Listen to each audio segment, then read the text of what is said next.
stomach, and the answer was just inches above my line of sight. I took hold of the counter's edge and began to pull myself up, certain that I was only inches from mounds of snacks and rivers of punch loaded with sugar and red dye number 5. I immediately realized something was wrong. Instead of pulling myself up to behold the treats my taste buds longed for, I felt the entire counter begin to move. It was falling toward, or more precisely, on me. If this was to be the end of my young life, what better way to die than under a mountain of cookies? I did not die. I also was not buried under a pile of cookies. My swallow-like instincts had led me to the place of cookies and punch, but I had failed to take note of one important detail.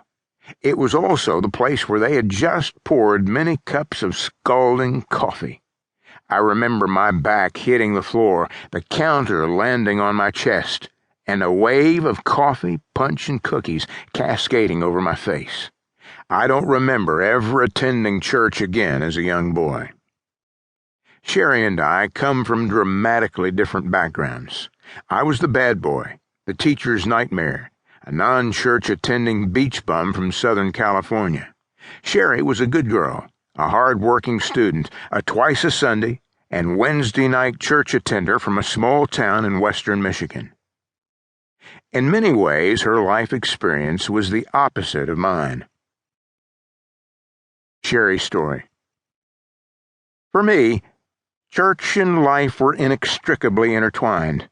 Some of my fondest memories of childhood are of the days I could walk to church with my father. Church was the place where family gathered, friends played, and the teaching of the Bible helped make sense of life's toughest problems. The only trouble I would get in at church was when my whole family was sitting in the car waiting to go home, and I was still inside talking with other church members. Come to think of it, there are still many Sundays when I am the last one to leave the church building. Yet with all my fine church training, I kept a secret hidden in my heart. A secret that I did not dare tell my family and friends. When I thought about it, I felt uncomfortable, so I remained silent for many, many years. People would laugh at me, I thought to myself. They would never understand. My secret would stay just that, a secret. What was my hidden dream? I wanted to marry a pastor. I so loved the church and had such deep respect for my pastor's wife that my heart's desire was to one day marry a pastor and spend my life helping people discover the joys of knowing Jesus and the satisfaction of being part of a healthy Christian church. When worlds collide. Sherry and I are still very different. She always dreamed of being a pastor's wife.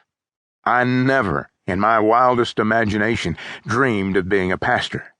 Yet by the grace of God, we have both discovered the incredible joy of being part of the church.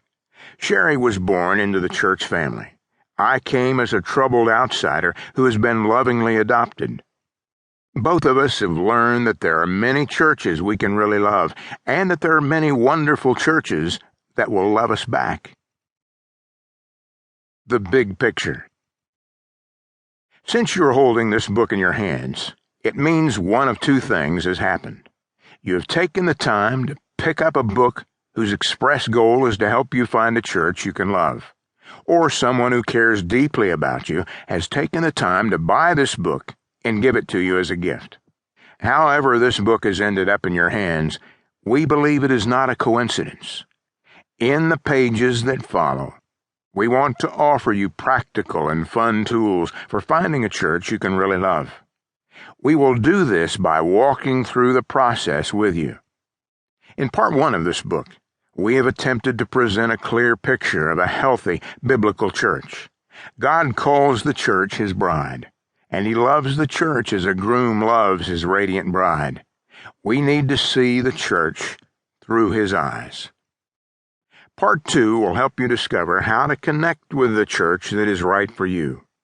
In a family, we know that people are different, and we need to learn how to get along with each other. But as you seek to find a church family,